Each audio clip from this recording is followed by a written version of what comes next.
Oh man.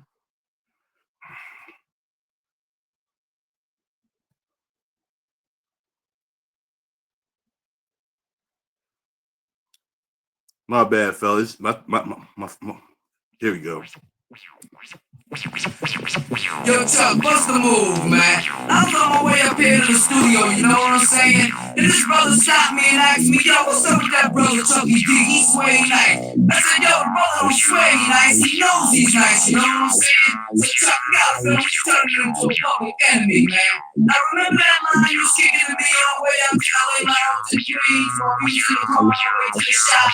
Well, yo, right now, keep the bass to them brothers and let them know what goes on. What goes on? Well, put it up on the board, another rapid shot down for the mouth that goes 1, 2, 3, down for the count to be so my.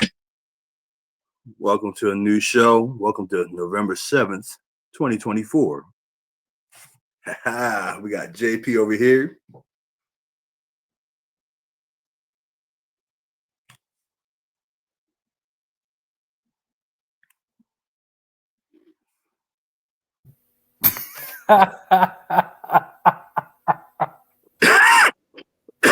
You're on mute, brother. Sorry about that, y'all. Sorry about that. Yeah, of course. What's up? What's going on, fellas? What's going on, everybody out there? Jeez, I know, man. You can tell where my mind's at tonight. Yeah, of course we're going to talk about sports, but of course as well, the other things are on my mind tonight too, especially after the disaster that happened on Tuesday night. So yeah, it's not a good time tonight. But anyway, go ahead, JJ. We got over here, Brother Will Lyons. What's going on, JJ? What up, JP? What's up, bro? So tonight we got pro football, we got pro basketball, we got college football, we got college basketball, and we're going to stay focused the best way we can because, like JP said, Tuesday night was tragic. Tuesday night was an abomination, but we're going to stay focused on the itinerary today. So let's start off with pro football. Let's start off with Detroit Lions balling right now. Balling. Will, what's your thoughts about the Detroit Lions? Yeah. Detroit Lions, man, they playing like a well-oiled machine. We've been talking about them for a few weeks now. And JP, like we talked about, like 2 weeks ago now, man, Jared Goff got to be in that conversation. He's not the biggest name, but the numbers are there and the performance is there, the eye test. When you watch Detroit, man, like they literally look like sometimes they're just making up plays, like out there having fun and being dominant on the offensive end. And they got some energy on the defensive side too, man. Them boys out there competing. JP, what are your thoughts on the Detroit Lions? My opinion, best team in the NFC. They just got stronger too. They signed defensive end from Cleveland Browns. I forget his name, but he was a 3-time Pro Bowler. They signed him up to really be the pass rusher. The defense played very well last week. They seem like to be getting a little better. The offense is potent, man. They might have the best offense in the NFL. They actually have the best. Them and Baltimore, in my opinion, have the best balance. No. Forget that. They got more weapons than Baltimore. They got the best balance in the NFL right now with the running game and the passing game they have. They have a real good team, man. Real good team. And they're gonna be a tough out. They're gonna be a tough out. Yeah, Detroit Lions, they have pretty much embodied the character of the coach Dan Campbell. Go out there and get dirty and bite ankles and elbow people and ear hole people. They have embraced the identity of their coach. So without a doubt, he's gonna be coach of the year, without a doubt. Without a doubt. And you gotta excuse me, fellas, my bad. They're balling right now. And since we brought the Baltimore Ravens, what's your positive thoughts about the Baltimore Ravens? We're gonna start with Will first. I mean, Baltimore, like at large, like they had a little rough start to the season, but they must have heard you, JJ. They started feeding the beast. Letting Henry run the ball on a regular basis, and the season's been trending upward ever since. Now, I am interested to see. It looked like they released Yannick, I don't know how to say his last name, but the long time defensive end that they had, I know he hasn't played great this season, but that still was a playmaker that for that team for a long time. Somebody's gonna pick him up, and he'll probably magically start playing well again. But with Lamar having another MVP caliber season, um, the running game just dominant. Like with Henry, I don't know that I've ever even seen him, fall backwards. He always falls forward, no matter what's happening with his rushing. So it's just special. And I do and find it interesting. Like I hear a lot of Lamar for MVP talk, and I get it, but I will say this that going back to Detroit, Jared Goff doesn't have Derrick Henry to hand the ball to. He's got it's a competent team, but you could argue that Derrick Henry and Lamar Jackson are having MVP caliber seasons. So when you have that dynamic, I would assume somebody has to kind of get canceled out when it comes time to the vote. Yeah, I definitely agree with you on that. But also, Will, let's say this, brother. They do have a running game in Detroit too. The two-headed monster they got with Montgomery and Gibbs. That's a special talent. That's a special tandem. Montgomery's a power runner. Gibbs reminds me of like a Gale Sayers, Reggie Bush type back. So I think he's maybe a better pure runner than Reggie Bush still running the rock though. But they have getting back to that about Detroit with their running game. But yeah, I agree with everything else you said though, man. Man, Derrick Henry, he's on pace right now for almost 2,000 yards. 1987. Actually, he's on pace for that right now. Lamar has never played better. So he's getting better as a quarterback. Before, we knew he could do certain things, but as far as passing the football, but now, bruh, he's doing it all. Not only running the football, but finding his third or fourth receivers, reading coverages and stuff. He's a complete quarterback now. He's a complete quarterback. So the guy is phenomenal, man. Defense needs to be tightened up a little bit more. They got what's his name, White from he played at Buffalo. He's with the Chargers before. They got him in there now, so he's a good player. Hopefully, he can show up that secondary a little more. Raquan Smith, the linebacker, we already talked about him. Man. He's one of the best, if not the best, inside linebacker in football. So yeah, they like to struggle tonight, 7-7 with the Bengals. The Bengals are moving the ball inside the 5-yard line, but we'll see what happens to this game tonight. But that's another thing about Baltimore. So they're a little inconsistent. They should be better than what they are, but we'll see what happens as the year keeps going on. And Will, good look out on my previous insight with Baltimore a few weeks ago, which I was screaming I formation and punch him in the mouth. Which when they started doing it, I was like, "Ooh wee!" Look, they got a 300-pound fullback. He scored last week. He caught a pass and then. JJ, the offensive coordinator for Baltimore, though, I don't know what the hell he be doing half the time because against Cleveland, Derrick Henry ran the ball 11 times for 77 yards. Then he went away from him. They got it for them to be successful and for them to get to where they got to go. Derrick Henry's going to touch the ball 20 to 25 times a game. You can't stop him. And that takes a lot of the pressure off Lamar as well. So I didn't understand why they got away from the running game against Cleveland. And at the end, you saw what happened. It cost them the game. Hey, Ben Schwartzholder, he said a long time ago, if you got thoroughbred, take him out the barn. You got thoroughbred, you got to let him loose. So it's common sense. Some folks got it, some folks don't. I mean, it's real simple. Agreed. Let the beast loose, he's gone. I mean, period. Agreed. It's scary when he warms up. It's scary. And think about when he warms up, it's like an 80-yard run when he warms up. It's like, oh shit, like he's gone. I mean, it's beautiful. It's beautiful football. Now, let's talk about. Let me say this. JJ, let me say this real 1 second. He's the closest thing we've seen to Jim Brown. Yes, I agree. Yes. Yeah, I thought it was Adrian Peterson, but yeah, Derrick Henry, he's definitely took the mantle on that. Yes. He's ahead of his time as far as his size. He's 6'3", 250, and just rolling over people. Like a running back that size. You never see somebody that size at 6'3", 250 running the rock the way he does, man. And if you look at Avocado bananas before 5 o'clock. I love it. Avocados and bananas before 5 o'clock. I love it. Yeah, yep, he eats that too. But I'm gonna say this last thing about Derrick Henry.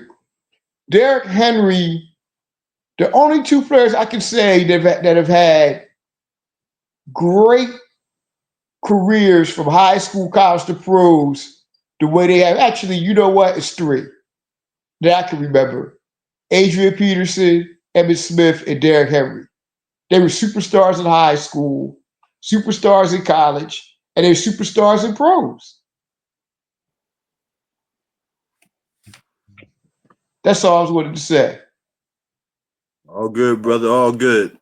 Now let me bring up definitely play of the year so far. Probably gonna main play of the year.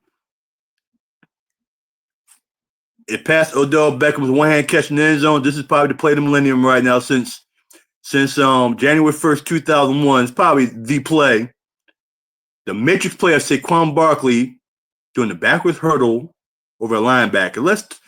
And not just that, but the things that happened before that when he did it, it was like, and me and JP was at Club Dub watching it. We was like, holy shit. So Will started off like, what's your thoughts when Saquon hit a juke, then boom, then whoop?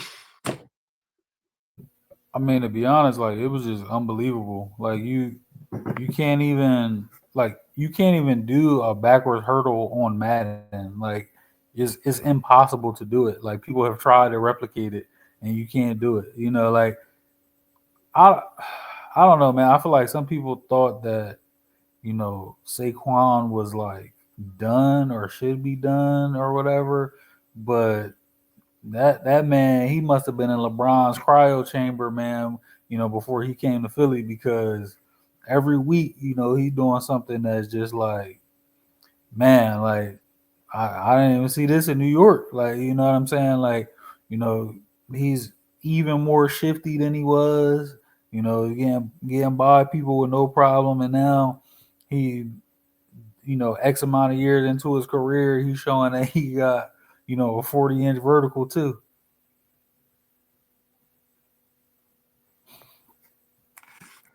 Sir, JP, what you think about Saquon's matrix-like play, the backward Bro, hurdle?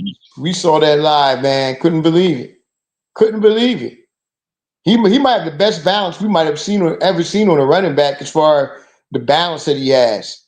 Saquon had a very good career with the Giants. Just the players he had around him, man. But now that he's with a team that has two good receivers and a good offensive line, he's showing you the type of back he is. He's showing you what the type of back he can be.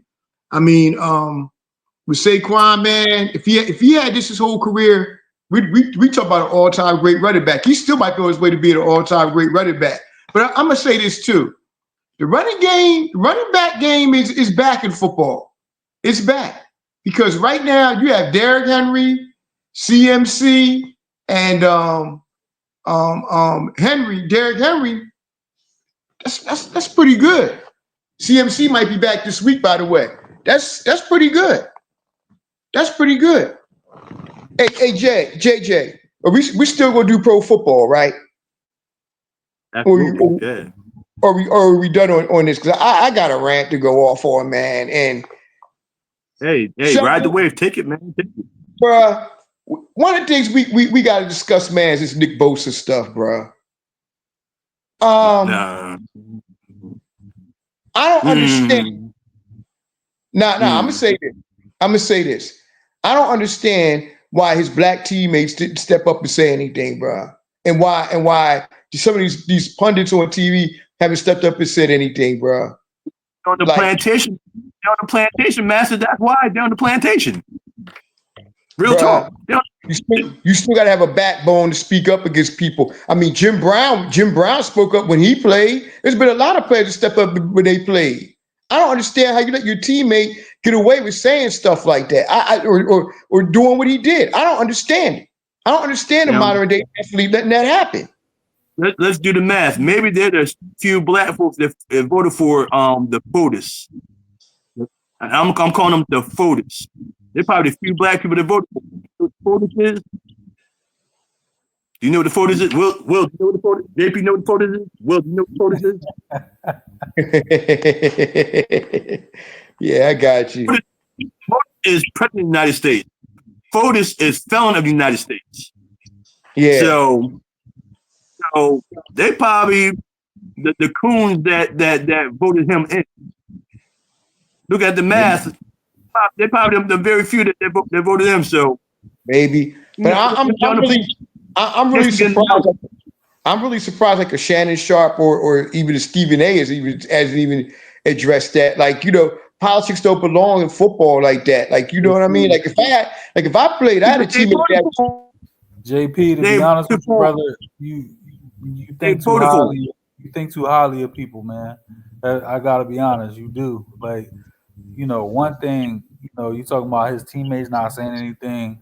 I think part of what JJ's saying is true. Part of them could, have been, his allies and voting for, the soon to be repeat president. But ultimately, if you notice with like social media specifically, like the saying that was like very popular is like, "Oh, I'm not my ancestors," and people will be trying to use it like to downplay like ancestors, trying to say like, "Oh, like they they know not to stupid. try me X, Y, and Z." But it's really they're not their ancestors because our ancestors had courage and they actually stood for something. You know what I mean? Like the many pioneers and freedom fighters that came before us.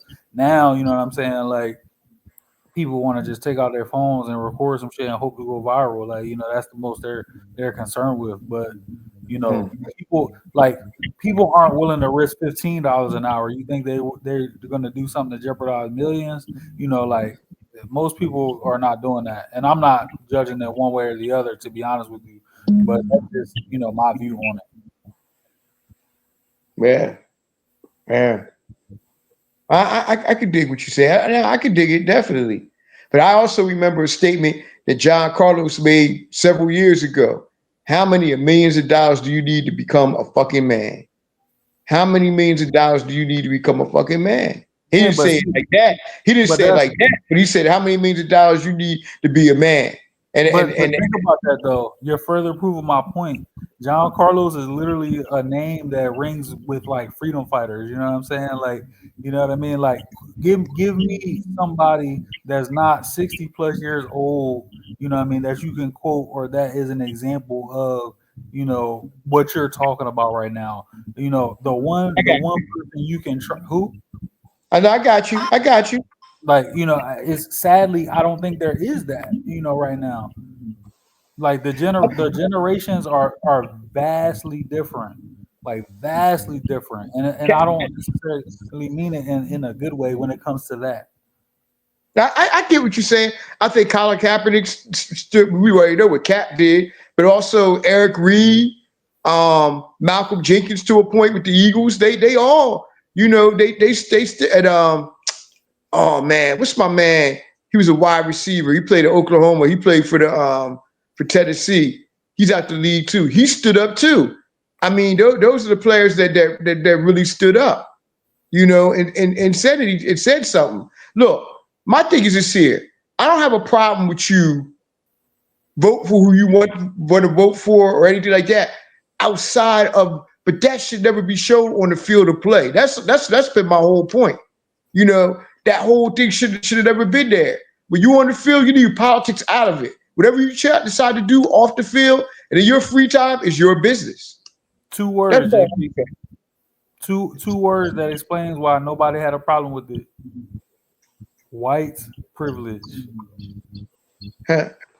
Nick Bosa has literally been proven to be a white supremacist, and nobody gives a shit as long as he gets his sacks on Sunday. That's crazy. That's crazy. Wow. That's crazy. Coons. Yeah, man. Get the BB gun.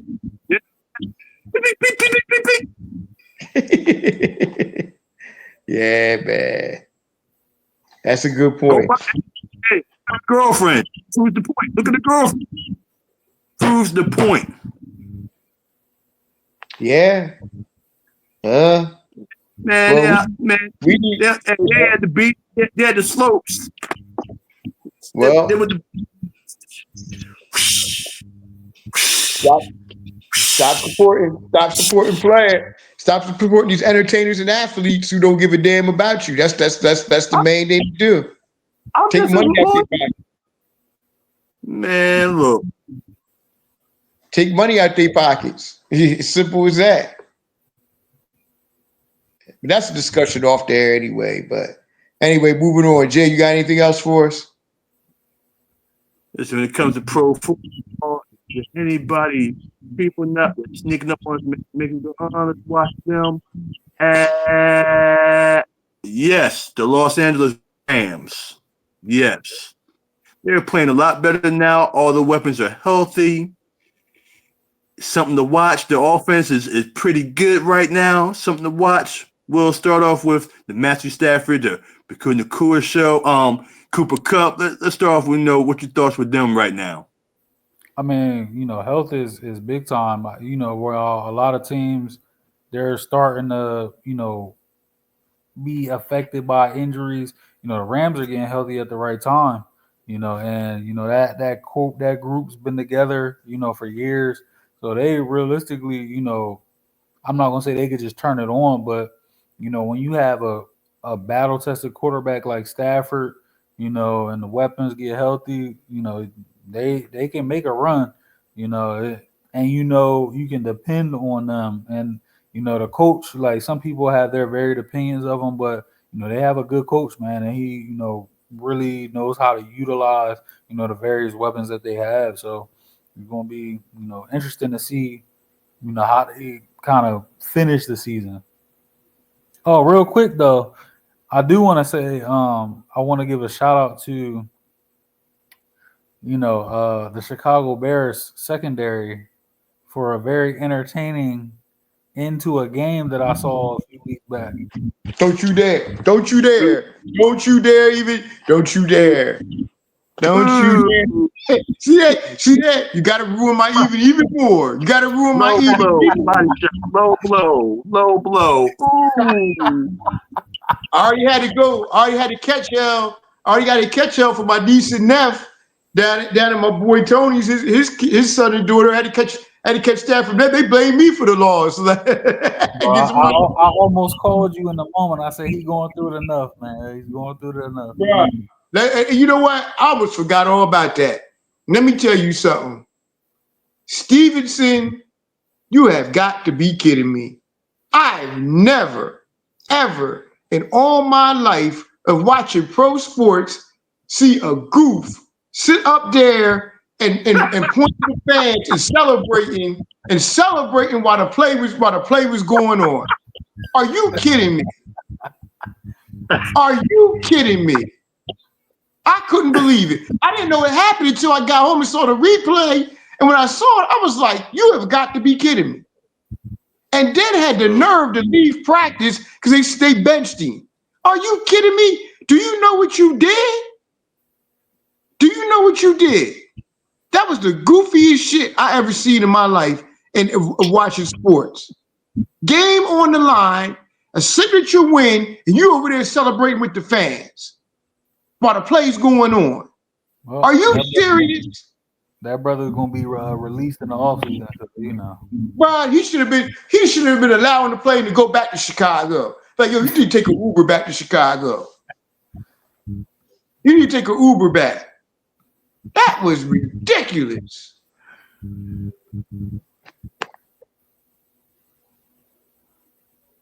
That's all I got. JJ, you got anything else? Hey man, pro football I'm pretty much done. Now we're gonna jump into college football. Big game of the week this week is Alabama versus LSU.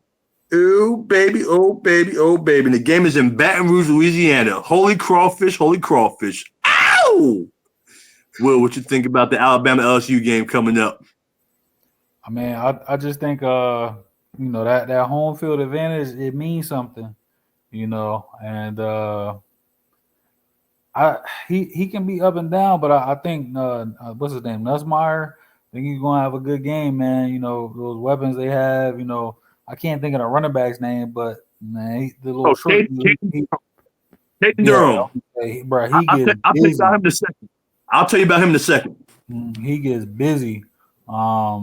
He gets busy. So I'm taking LSU, man. This is a legacy game though for Kalen DeBauer, man. Them Crimson Tide fans, they ready to go to his house and pack his stuff up for him. If he lose this one, so it's gonna be a good one, man. Milroe better keep them turnovers to a minimum.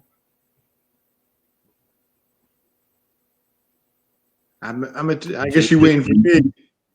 All I can say is, as Stephen A. Smith says, Alabama. Roll Tide. I got them all the way. Like you said, Milroe's better keep the turnovers to a minimum down there. Trump in office now. You want to get Trump on you down there at the games with the turnovers like that. But nah, man. But seriously though, man, I like Alabama, man. It's in Bama. They better win that game, man. The boys, man. LSU. Oh, it's at LSU. Yeah, that Baton Rouge. I still like Bama. I still like Bama. Get ready to make this playoff run, man. They get ready to make this playoff run. So we'll see what happens. All right. I was gonna tell you the Caden Durham story. JP can back me up on this. My nephew graduated from TCU last December. So he came back to the house. So it's a bunch of folks at the house, congratulating him. So what's on TV? The Texas State football finals. I'm watching the running back from Duncanville. Caden Durham had 220 yards in the first half. I was watching the TV set going crazy. I'm looking at him. I'm like, who this 4-star joker? Man, they murdered this team. He ended the game with like 280. I'm like, you going LSU? I'm going to follow him. Then I look him up. Mom ran track at Oklahoma. He got some DNA with him, man. I'm telling you this now. This game is going to be his breakout game. He's going to set it off at LSU. He have a girlfriend yet? He's going to have a girlfriend at the end of this game. LSU going to win. There's going to be some cutie waiting for him at the end of the tunnel when he leaves the stadium. $20, 30. Going on campus, going to be waiting for him. Yeah, I'm calling it. Roll Tide. That's all I got to say. Roll die, Saturday. Roll die.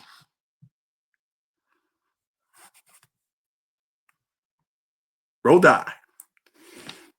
Okay, as I'm looking at the college football schedule and any other games that are interesting Saturday. Oh, Georgia at Oxford, Mississippi. And I'm calling it Old Piss for the next 4 years.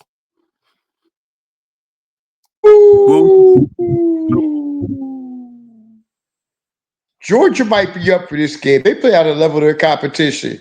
They last week against Florida, they look flat. They might be looking ahead to that, but they need this game too, because they need this game for the playoffs. They're fighting for playoff survival. So, we'll see what happens. Well, what do you think? Ole Miss's season is slipping away, and I don't know. Like, I definitely think Georgia should win, but it's not many things more desperate, than a desperate person,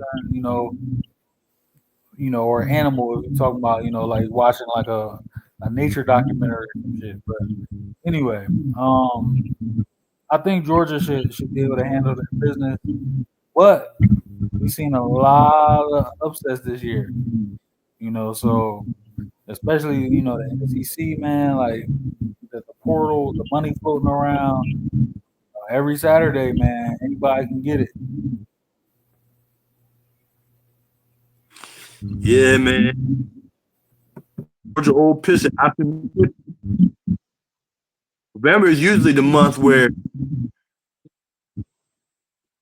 I'll be honest. Georgia had to let down last week. Or didn't jump on it. And when Georgia went to Austin, Texas, they fired them up. So I think with old Piss, they're gonna handle business with them swiftly. They got to start their market SEC. Mm-hmm. And all the other let's see, all the other games doesn't really make me go wow. I might as well get this out the way right now. Michigan plays Indiana. They get ready to get blown the hell out. That's gonna be their fourth or fifth. 1, 2, 3. Yeah, fourth loss or fifth loss this year. So it's inevitable to happen. Might as well get that out the way now. Upset alert! Upset alert! Bayou is going to Utah.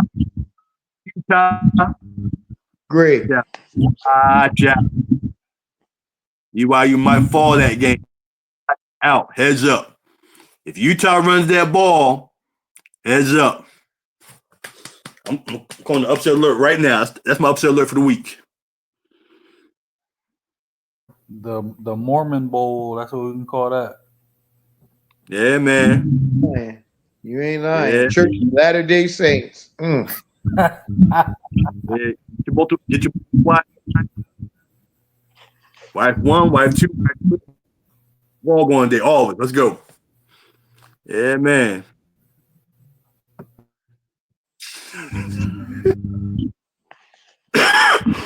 Right. Okay. Let's go to NBA basketball. Oh man. And quite honestly, I'm still. Let me start right on spending 3 games. That's bogus. That reporter should be banned from Wells Fargo Center. He should be banned. He got personal. Talk about his son. Talk about his brother. I would have mean mugged him. I'd be like, ugh.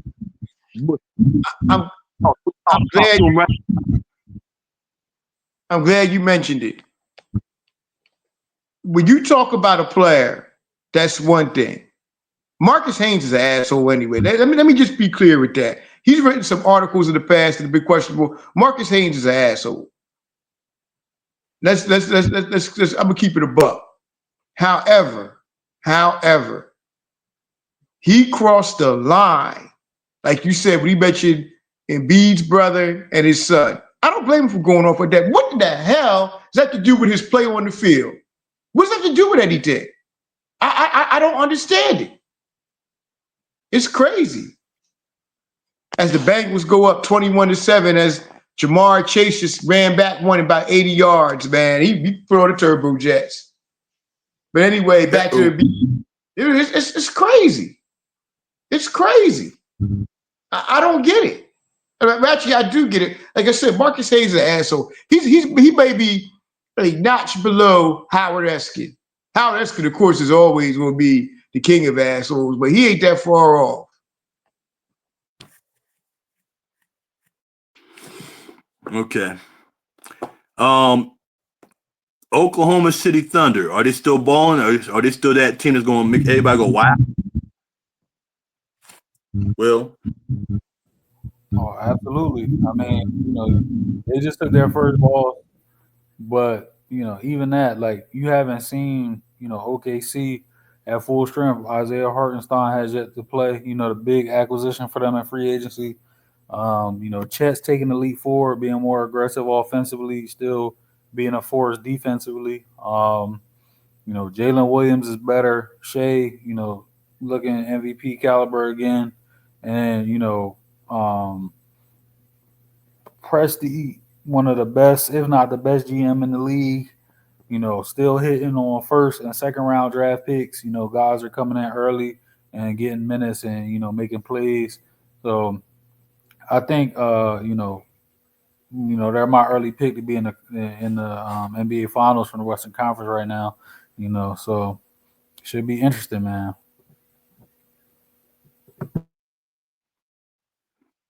Yeah, definitely. Yo, I'm gonna tell you something right now. Chet Holmgren is playing with an attitude this year. He's playing with an attitude. He's more aggressive offensively. He's playing with an attitude this year, man. He's playing great. Shea Gilgeous-Alexander, of course, is playing great, but that's the catalyst of the team. Him and Chet Holmgren. Chet Holmgren's a beast, man, and he's taking that next step. Or Jalen Williams, man. They got a big three. Yup, they do, and they can get better. They can get more if they want. The big facts. And I want to get in the trade deadline. If they grab somebody in the trade deadline, man, they're gonna be scary. Yep, man. Presti is playing chess, man, while a lot of front offices are playing checkers. I mean, even what looked like a horrible trade in hindsight, them getting Gordon Hayward last year, that freed up the money for them to get Hartenstein. It's like they always are, doing some type of strategic moves. So I definitely want to see what happens. I low-key wanted to see them swing for the fences with all those picks and try to get Laurie Markkinen in the offseason. Now that that's off the table, I'm sure they can figure something else out. Yeah. I got something to say, and Jay, we're not going to bash him because of injuries. But I'm afraid to say this. There is a chance that the Philadelphia 76ers are not going to make the playoffs. There's a chance. I agree. Embiid's out for two more games now. Paul George is out. Now Tyrese Maxey's out maybe 3 to 4 weeks with a hamstring problem. They get off to a 1-10 start. That's a tall hill to climb in the NBA to make the playoff run. So I'm like this here. I'm cool. I'm cool if they don't make the playoffs. I say, man, let it be. Hey, if Embiid needs a whole year, let him have a whole year. Because I'm gonna tell you something right now. This class is coming out next year. Oh yeah, I would want a top 3 or 4 pick, top 5 pick. I mean, might get Ace Bailey, Cooper Flagg, or Dylan Harper. Woo! Now we back in business. Now we can contend. So, I'm cool not being in the playoffs as long as we can get this. I'm good.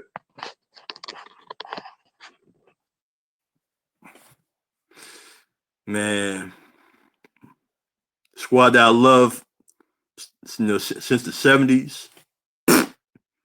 That's how I'm gonna conclude with that. Thumbs down to the bums. Hey, man, a wise man said in the offseason he was not moved by, the roster move. Sell the team. No, and fire everybody. That's what he said. Yup. Yeah, stand by it. Stand by all that. Now, I think Daryl Morey's doing the best he can, man. I don't mind Daryl Morey. He's doing actually a pretty good job, I feel. Daryl Morey, they suck. I'm not going to say that. They made moves, man. You can't say that. They made moves. Will Smith. They got rid of the man by the squad. Will Smith, if you hear by the squad now, you got any Philly level squad. Damn it, man. I've been hurting since 1980. I've been hurting since 1984, since Boston rose up. Watching Boston win the title hurts me now. By the damn team, man. Ugh. Shit, Boston was a problem in 1980. 81, that's they took off. They been a problem. You're up 3-1. Then it be directed for hemorrhoids. Hemorrhoidal pain man. Hurting. I was hurting in 77. I was hurting in 80, hurting in 81. Man, hurting in 82. 80s was painful. 90s was painful. Hurting in 01. Damn it, man. Damn it. Kawhi Leonard hurt us. 3 bounces and went in. Game 7. Damn all of them. Damn them all. Brett Brown. No balls with piss. Bow. Y'all brothers really been going through it, man. Decades and decades of pain and heartache. You know? See, well, stop. You see that, man? You get it. You brothers went through it. Yeah. Bro. Yeah. Hey, with the grandma Coach T card, I ain't breathing. Pain makes me. Hey, Tuesday nights has been us for the last 4 decades, for real. We've been going through this Tuesday night fiasco for the past 4 decades. Hey, we go. Gusto dunk. Yup. I remember Jack in the Box used to be, they scored 125 points. You used to up a cheeseburger from Jack in the Box in the Spectrum. Yeah, man. Hey, I remember those games when I was a little kid. I remember that. We had Nerf basketball hoop on the door. And see Dr. J this. You try to do the same thing. And another thing too, I always remember this too. There is no smoking in the Spectrum. No smoking in this, man. The weed used to be up in there. Hot and heavy up in there back in the day, the Spectrum. Oh, the upper deck, yeah. Oh, yeah. The upper deck smoked weed at and stuff. Hey, Will. Wait, you on channel? Yo, my crib had both. My crib had both. So I ain't miss a game. I ain't miss a game at all. That's why I had to pay. I'm in pain. That's why I go to the stadium, I'm gonna be a jackass. With my home Dr. J jersey and my white shorts, my white bandana, and my white Chucks, which next thing I'm going to, I'm gonna wash my Chucks the night before the game so they shining. So I'll go in there and be jackass number 1. And I'm letting everybody know. Everybody. If we get mid-season trade, JJ's gonna be in the house. And I'm pissing everybody off. So we got done pro basketball. We talked about what we were talking about. College basketball. Rutgers played Wagner yesterday. 20 points, 4 boards. The center stepped up. He had like 13 and 8. Easy victory over Wagner. Easy victory. My alma mater, RU. I want to see everybody get healthy. RU. Everybody gets healthy. I want to see him rock and roll.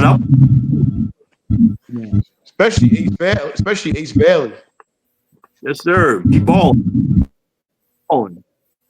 So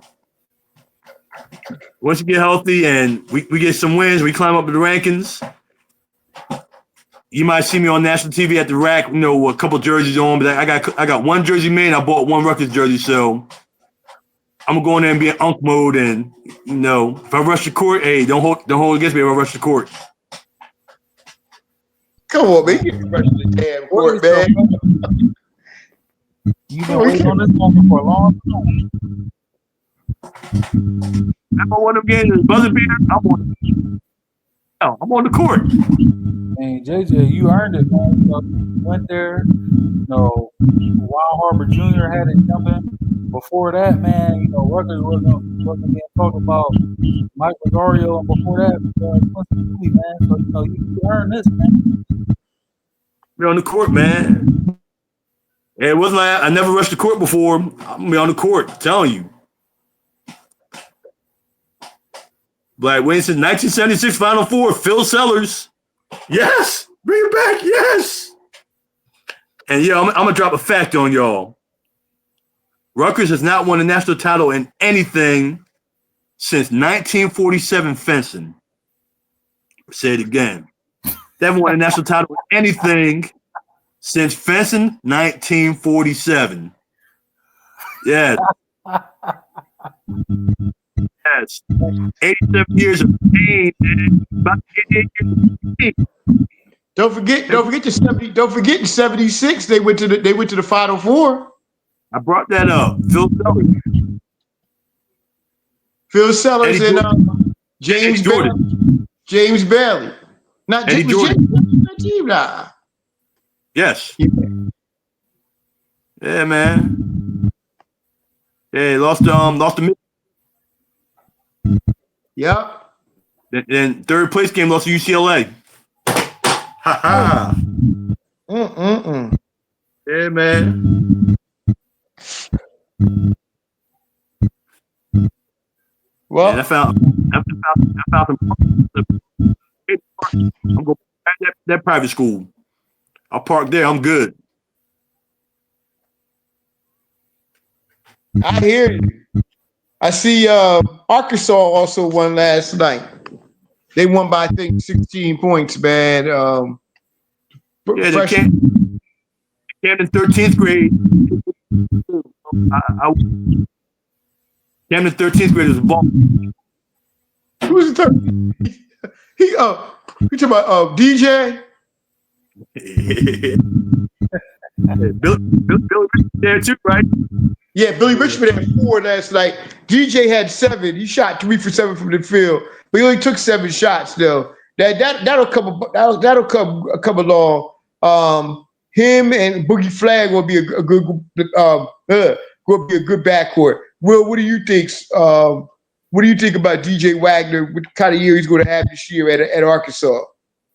I mean, if you know what we saw in the scrimmages, anything, referring to what we were going to see this season, the biggest thing was, was really just getting his confidence back. I don't think people understand like pressure and expectations around him. Third generation Donald All-American, soon to be third generation good player for a long time. He was the number one player in the country.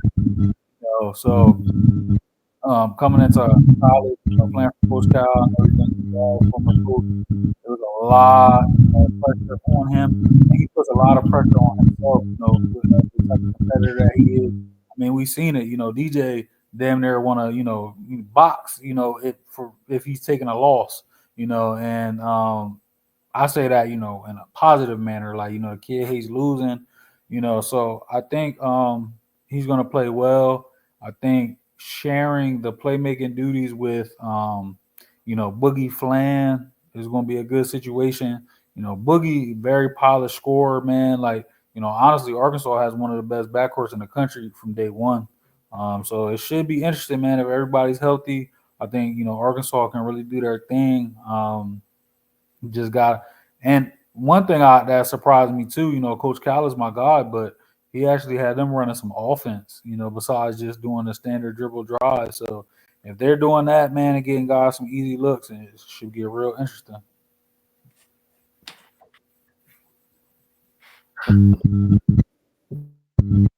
Man, I hear you. Yeah. Anybody follow now? I mean, what'd you say, bro? It kept going in and out. I said, anybody follow UConn? What's UConn doing? Looking dominant. Yeah. They won by 35 last night. Dominant again. Huh? I said they looking dominant again. Yeah. Okay. Yeah. Definitely looking dominant again. Best coach in college basketball. Oh, and also tomorrow night, we have a treat tomorrow night, 7 o'clock, ESPN2. Kansas travels to North Carolina. That's going to be a good one. That should be a good one for sure, man. Get a first look at Ian Jackson against some major competition. Yep. And then too, man, we gotta discuss it a little bit, man. Look, the ladies, I'll be honest, man, like I'm into hoops all around, but the women's college basketball game, and it's had my attention. Olivia Miles is back, and just as good as ever. her and Hannah might be the best backcourt in women's college basketball. You know, they look good. A lot of additions to the roster. UConn is healthy. They got Sarah Strong, number one player in the country there. South Carolina, they added Joyce Edwards to the problem, JP, and then Ashlyn Watkins was cleared of all charges for joining the team. I mean, look, Dawn's team is ready to try to get a third one, in a row. We talking about, UConn rightfully so on the men's side, but South Carolina trying to get a 3. And then this weekend we get the treat of South Carolina versus NC State. That's gonna be prime time. That's the What final. time is that game? What'd you say? What time is that game? I want to say 3 o'clock on Sunday. Let me double check, but I'm pretty sure it's 3 o'clock. I had to watch that one. That should be a good one. Definitely got to watch that one. And Duke and Maryland play Sunday at 1 too. This is some good game this weekend. Notre Dame plays Purdue on the western side, Baylor, Oregon. Yeah, some good sleep. Yeah. And we ain't even talking about we ain't talking about what? Juju and company. Oh yeah, they had a struggle the other night, but she had 27 and they won by 2. Listen, I think, of course USC is a good team, but they got a lot of new pieces. They gotta put it together. And then too, you can never undersell a veteran playing against a veteran team and an SEC team. They play defense. I think Juju had 9 turnovers by herself, man. Playing against high level competition, you're not going to be able to get away with that. Yeah, definitely. I was surprised to see them struggle though. Definitely though. But yeah, women's game also Notre Dame. Who's the girl they got back? And I think I saw Hannah Hyde. I think they combined for 51 points. Yeah, Olivia Miles. That's what I was talking about. A few minutes ago. Yeah, she's from New Jersey too. Yeah. Oh, where's she from? Up north, right? Yeah, man. The Jersey backcourt, man. Jersey always produced the ballers. Absolutely. And the high schools be starting up within about another month and a half or so. So we got that to look forward to as well. See what they want to do. And that's the weird thing. Depending on where you live, high schools is already playing. Yeah, talk about Jersey though. I'm sorry, I meant to say. Yeah, I know. And did you see Miami Columbus? They got another fight. They got one of the top six black juniors in the country coming in there. Top 5 juniors coming in this year. So they loaded themselves up. Yep. Hey, that's what you do, man. You got 2, dynamic talent that you use their name to bring some more talent in there. Yeah. They'll find a way. I think Cam Boozer gonna have a big year this year. I really do. And then Cam Boozer, Tim Duncan in high school, man. He's been dominant all 4 years, but because he doesn't walk up and scream in the camera and all of that, he don't get the same, buzz as some of his peers. But when he plays against anybody, you look at his record, dominant. His numbers, his brother's numbers, and they just flat out win. They win in the summer. They win in the high school season. That's what they do. Yep, they sure do. Got anything else for us, Jay? Hey, man. We covered everything, right? Yeah, we did pro football, pro basketball a little bit. Dun, dun, dun. So, is there any that need to be unleashed? Oh, we gotta talk about Quincy Jones real quick, man. We gotta talk about Quincy Jones, man. We lost maybe the greatest producer in music history on Monday night with Mr. Quincy Jones dying at the age of 91, man. Maybe even one of the most influential people in music. He is one of the most influential people in music history.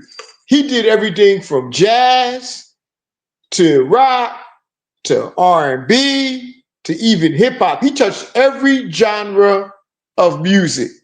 And we need to go over some of the people that he worked with.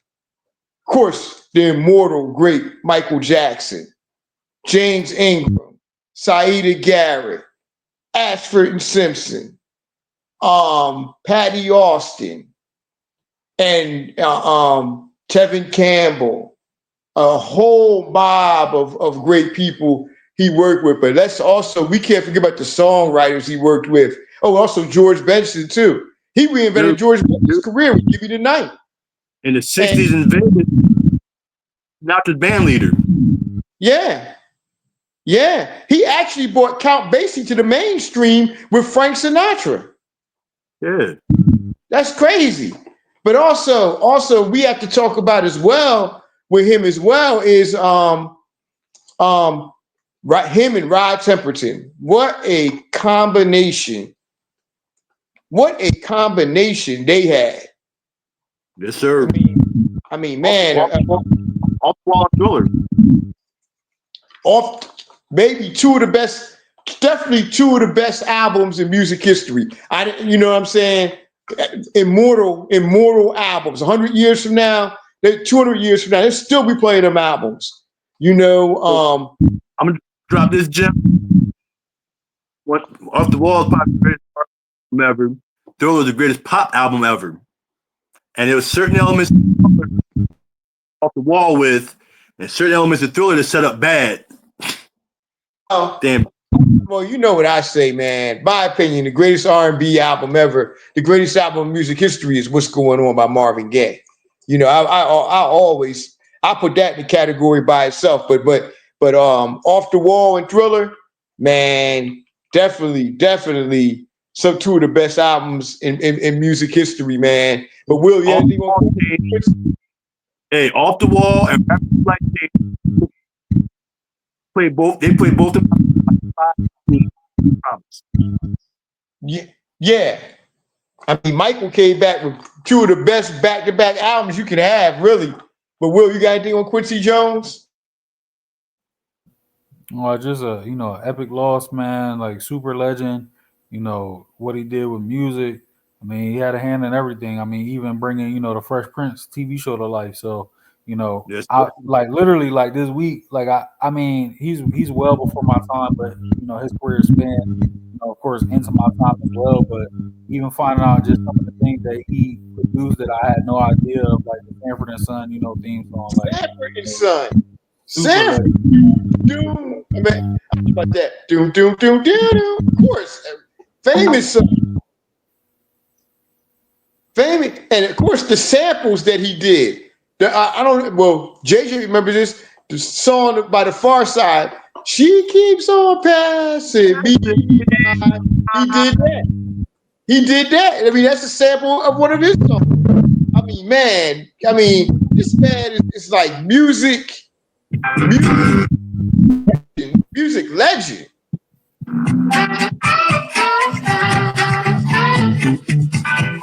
Yeah, man. That's history right there. I never saw somebody dance to the Sanford and Son theme song before. Oh yeah. Right, definitely. He even did the score. We can't forget about this. Well, one of them is obscure, but he did the TV thing for the original Bill Cosby show back in the late 60s, early 70s. That's crazy, man. Quincy Jones did that. And let's not forget, he also did the soundtrack and the TV series Roots. He did that too. We can't forget about that either. He did the soundtrack to Roots.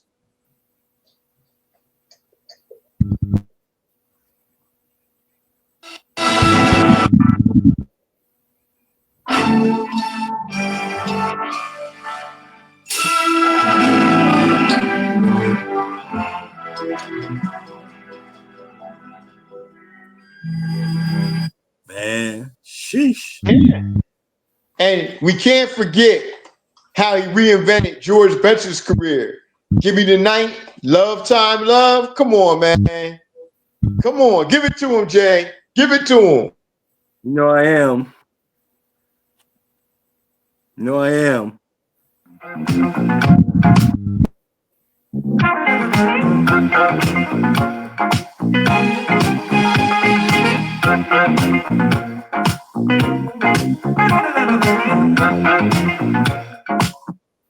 Yeah, man. And since we're on George, I'm carrying you, George, up to 2 years ago. A sleeper. You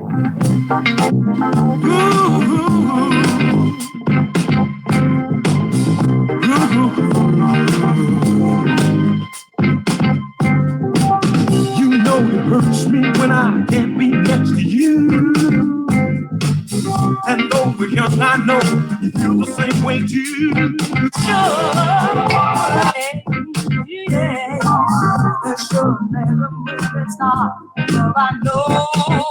Him and Shaka Khan, man, that song drives me crazy. Don't forget the albums he had. The dude and the song he did was with Shaka Khan, Valerie Simpson and them. Remember stuff like that, man. Major song. And of course, we can't forget the song he did, the albums he had too, like Body Heat. Body Heat was one of the most underrated albums ever, man. And he did that song. Oh man, I forget the name of that one song he had. It was Minnie Riperton. It was Leon. Man, what's his name? Damn it! You know him too. I can't forget his name. Lee. Oh man, Leon. I forget his last name. There was a bunch of them. Leon Isaac. Huh? Not Leon Isaac Kennedy. Not Leon Huff. No. Leon Hudson. I think that's who it was. Leon Hudson on there. And he had a song on there too called "Everything Must Change," and that was a real great song. But yeah, will you get a chance? Listen to that album, Body Heat, man. That was a great song, man. I mean, a great song, great album, legendary album back in the mid-70s. I'm gonna dust off my cassette player this weekend, bro. I got you. Oh man, it's jacked up. Since you want to drop gems, I'm gonna take the 8 tracks off my 2XL. How about that? See, there you go. I knew somebody would take the bait. There you go, JJ. Y'all know nothing about the 2XL, man. Oh, you're absolutely right. I don't. Yeah, that was the affordable 8-track player for us. But they had games on it. But if you had 8-track tapes, you could play 8-track on it, and there's a little robot with a speaker on it. That thing was dope, man. Man, I appreciate the history, man. That's kind of cool. Well, Yeah. y'all, I think we've come to the end of the show. But before we go, I guess we gotta end this show on a Debbie Downer. We're not gonna be on here too long talking about it because I could run on all night. And you know what? I'm gonna be a little nice tonight because earlier I was not nice earlier. We got the orange orangutan back in office, it looks like, man. Or as Freddie Gibbs said in the song Palmolive, he said, we got a reality TV star in the goddamn office. Again. Unbelievable. And I am embarrassed as an American to sit up here and watch this 34-time convicted felon, sack of shit, piece of shit, garbage back in office again. Because this is the most ignorant, low IQ country in the world. Maybe in the world.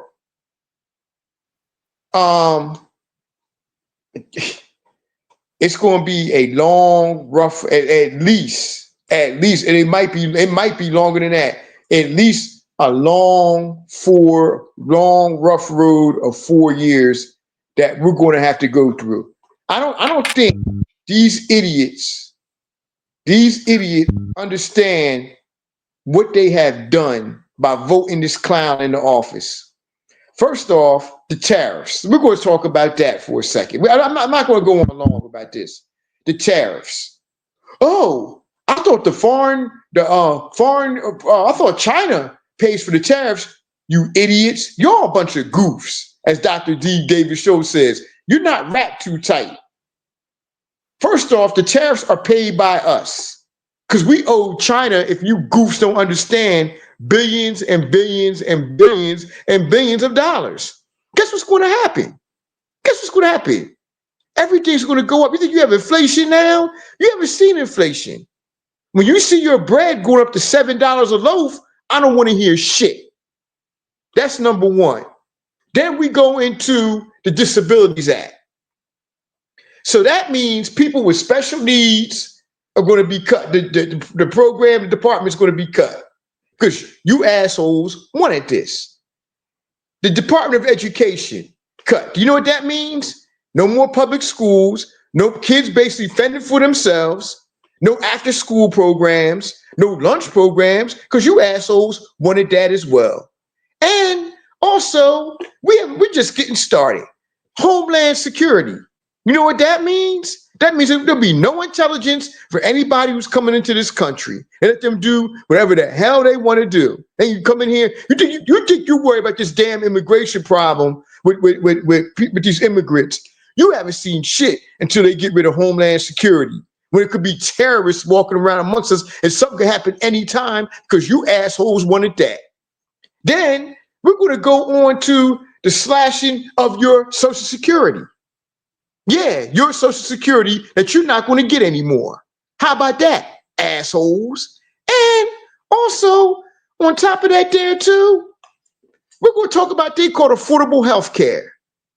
Do you realize right now, this is as low as you can get for your premium on your health care? So all you, boy, I'm about to say something right now, but I'm gonna say it anyway. All you goofs out there in them red states and all that stuff there, y'all gonna be the ones affected by it most. My bottom line is this here. When the ish hits the fan, and it's gonna hit the fan, I don't wanna hear nothing from none of y'all. I'm gonna be honest, you all that voted for this nonsense, I don't wanna hear nothing because you're about to get exactly what you deserve. You're about to get exactly what you deserve. You wanted this madman in office? You got this madman in office. You want to pay higher taxes? You're going to pay higher taxes. We all going to pay a price here. But you know what? I'm going to be honest with y'all. I'm going to be honest. Since America likes to play these games and everything and worried about certain things, I'm only worried about our best interests. And when I say our best interests, I'm talking about black people's best interests. Because you keep showing us time and time and time again. Black people have always wanted to build these coalitions with everybody. We've always extended an olive branch to everybody. Everybody. From Latinos to whites to Asians, everybody. We've always want to extend this olive branch. But nobody wants to extend the olive branch to us. So since everybody's looking out for each other, I really do think it's time for us to look out for us and our best interests. And then when we get our stuff together, maybe we can do it with other people. Maybe we could do it then.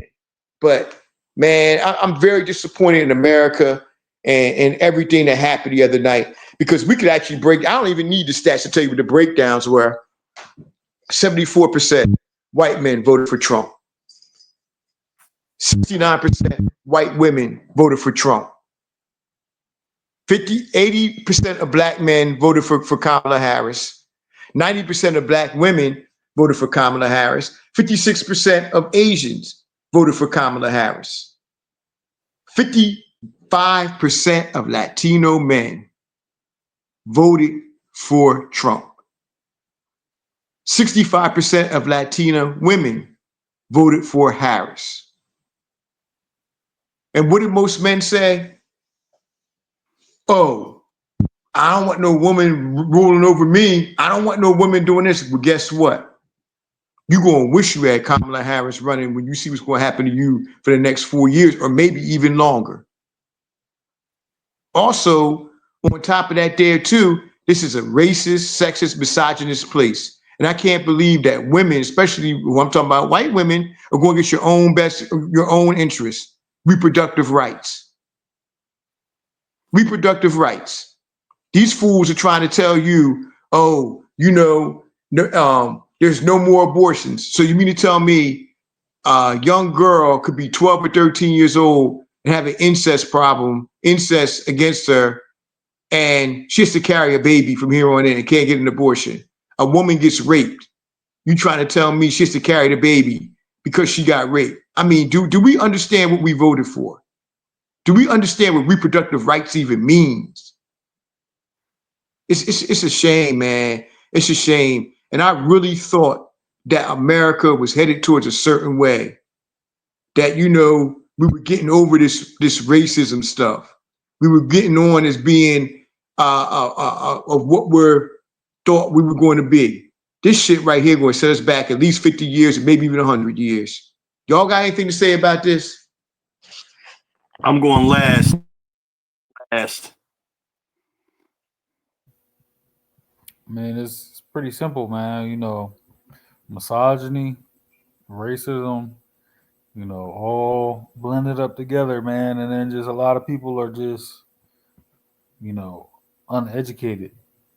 A lot of the base that supported Trump, they don't realize that they benefit from like you said, JP, that they benefit from the programs that he plans to strip as soon as he gets the chance. You know, a lot of the supporters, are not wealthy or anywhere near it. There's a lot of your trailer park, people, and it's a lot of it. It's just it's unfortunate, man. Of course, you had a chance to make history, first woman president, but also just people voting essentially against like human rights is what it came down to. And I'm not really surprised, but at the same time, I was surprised because, like you said, man, you just thought that people would do what needed to be done, but sadly,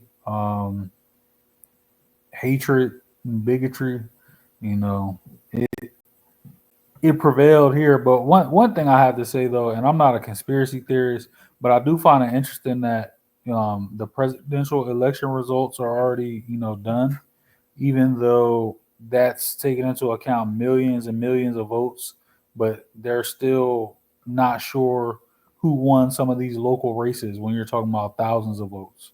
So I just find that interesting on a personal note. But you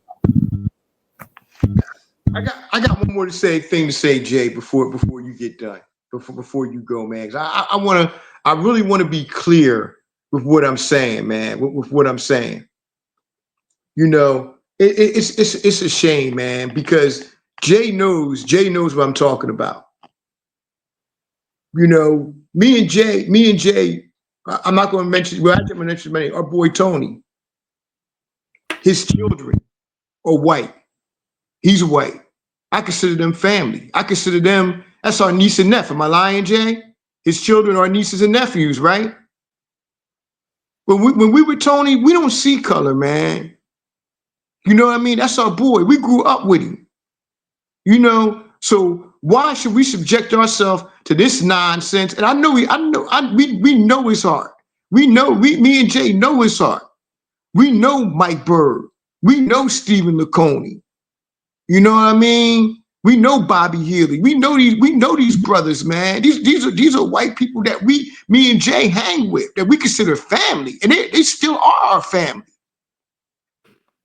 Always will be our family. But all we saying is, and even my boy Joe, give him a shout out too. That's family to me too. I know where they stand out. I know their hearts. And when we all around each other, we see each other as human beings. It's a damn shame that this country can't see this shit. And that's what I'm pissed off about. I got people, you know what I'm saying, that I know that are good people, regardless of color. But it's a shame, man, that they're some of the few. They're not the majority. They're the few. You know, and I the thing that I feel as though, and I feel this in a certain way, man. Damn, man, and I'm about to get teary eyed a little bit, man. I feel like we let, you know, Jay. I don't know how you feel about this, but I feel as though, like, you know, we let my dad down, we let pops down, all the shit that these men fought for, our grandmothers fought for. I feel as though we let them the fuck down. I really do feel that. When I sat here one time, man, and see my pop up here, my pop, one of the toughest people I know. I've said this before and I'll say it again. When I sat here, my pop was 80 years old, sat here, was in tears about him. He couldn't join the damn Boy Scouts because of racism. That was, my pop was 80 years old. That happened to him when he was 10 years old. He still remember that shit and still hurt over that shit. So how the fuck you think I feel? How do you think I feel seeing what happened on Tuesday night? Thinking we moving in some damn new way and it ain't. It's the same shit. I want this place to be better for my nieces, my nephews, your nieces and nephews, regardless of what race they are. It's not even about me no more. It ain't even really about us. Because we older. It's about setting a precedent for the younger ones and not having them go through this bullshit that we continue to go through with this shit. That's what I'm upset about. That's what I'm upset about. And the Democrats, man, let me tell you something. You Democrats, I'm not even talking about Kamala Harris. I think she ran a good campaign. But you Democrats, you all are soft as shit. You all are soft as shit. You're all part of this problem too. I'm not blaming all this on Trump. You all are part of the problem too, because you want to play these respectable politics instead of getting to the grassroots of the people. Nancy Pelosi, you're part of the problem. George Clooney, you're part of the problem. The way you forced Joe Biden out, talking about, oh, he's not going to win. We don't know what Joe Biden would have done by now. Because two things Joe Biden has for him: he's white and he's a male. Kamala Harris, the reason why she's not president, she had two strikes against her. She's black and she's a woman. We have a long way to go in this country. And for this to be the America that I want to see, that we want to see, I don't think we're going to see in our lifetime now, especially with this shit we did on Tuesday. I don't think it's going to happen. JJ, you have the floor, brother. For those that click on the link and watching, I'm applying my First Amendment rights. I'm a 27-year history teacher, 27-year social studies teacher. I'm dropping facts only. This country is racist. This country is misogynistic. This country has a bunch of people that supports treason. They're traitors. When I talk about treason and treason, I'm talking about January 6, 2021. The disturbing thing that's going to come out in the next few months, the folks that participated in the January 6th insurrection are going to be pardoned. They're going to get a presidential pardon. FOTUS 47 can give as many pardons as he wants. So folks that did jail time is going to be exonerated from their records. So, and the last thing I'm going to end off with, and I'm saying this publicly, I shall not and will not participate in the Pledge of Allegiance for the next 4 years. Next time I do a Pledge of Allegiance might be January 21st, 2029, as certain political events take place. But one nation under God, indivisible, liberty and justice for all is the biggest scam in the history of America. Let me rewind. One nation under God, indivisible, with liberty and justice for all is the biggest scam in the history of America. And if you want to hear more of what I have to say, if you want to hear more facts that wants to be dropped, I'll sit down with you and we'll drink some coffee. And JP, I'm gonna drop a gem on JP real quick. We're gonna go back. We'll take it back 1992, 1993, the bookshop at Country Club Plaza. On a Saturday morning, we'll go old school. We'll meet at Wilbur Library. We can talk all morning if you want. Yep. No. But that's my short rant, short spiel. Like I said, if you want me to expand on it, if you have this link, you want me to expand on it, you guys want to meet up and go to the library and and conversate and drop gems, let me know. We can do that. So I'm gonna finish the night off with a classic jam from the late 1980s. If you're old like me and JP, you know this cut.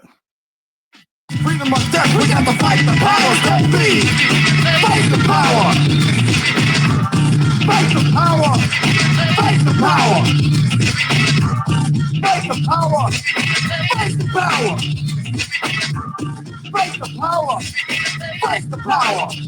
We got to fight the powers that be. Algorithms designed to bounce with transcendental lines, designed to fill your mind now that you realize the prize of us. We got to fight the stuff to make it better. From the heart to the start of work and watch you revolutionize like a change up and trade. People, we all the same. No, we're not the same, cause we don't know the game. What we need is awareness. We can't get careless. You say, what is this? All beloved, let's get down to business. Mental self-defense of fitness. No rush the show. You gotta go to what you know to make everybody see. In order to fight the powers that be. Fight the power. Fight the power. Fight the power. Fight the power. Fight the power. Fight the power. Fight the power. We got to fight the powers that be.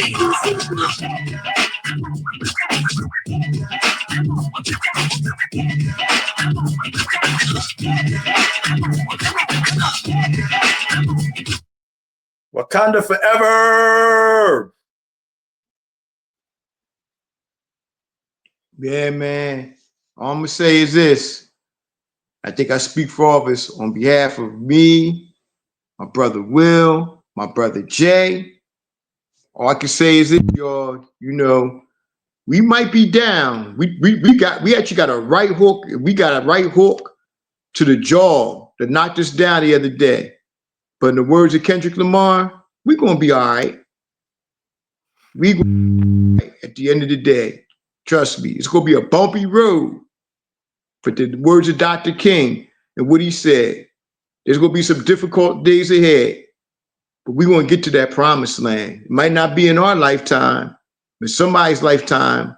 We want to get to this promised land where hopefully we can all see each other without color. Of course, racism will always be a problem, but most of the people can see that we all brothers and sisters in this world. And, you know, because when we die and get out of here, ain't going to be no white heaven, ain't going to be no black heaven, ain't going to be none of that. It's just going to be nothing but God's children. So, you know, that's what I want to say at the end of the day. And I'm going to say this. We're going to keep on rocking our sports show. We're going to keep on doing what we do. We can't stop. We won't stop.